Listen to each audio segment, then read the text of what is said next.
A bidiyonmu na wancan satin, mutane da dama sun yi tambaya kan menene hashtag, sannan menene amfanin hashtag. Wannan dalili yasa zan yi bidiyo ɗin gurungun akan hashtag. Hashtag dai wata alama ce da ake amfani da ita a shafukan sadarwar zamani domin cimma wasu buƙatu.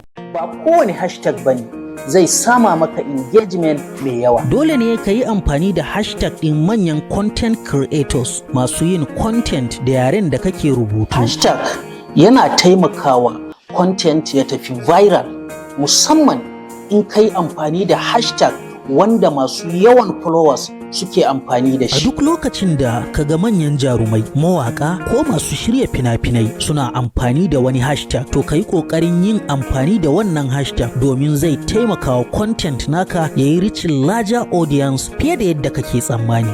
Ta hanyar yin amfani da hashtag ne kawai za ka samu larger audience beyond your followers.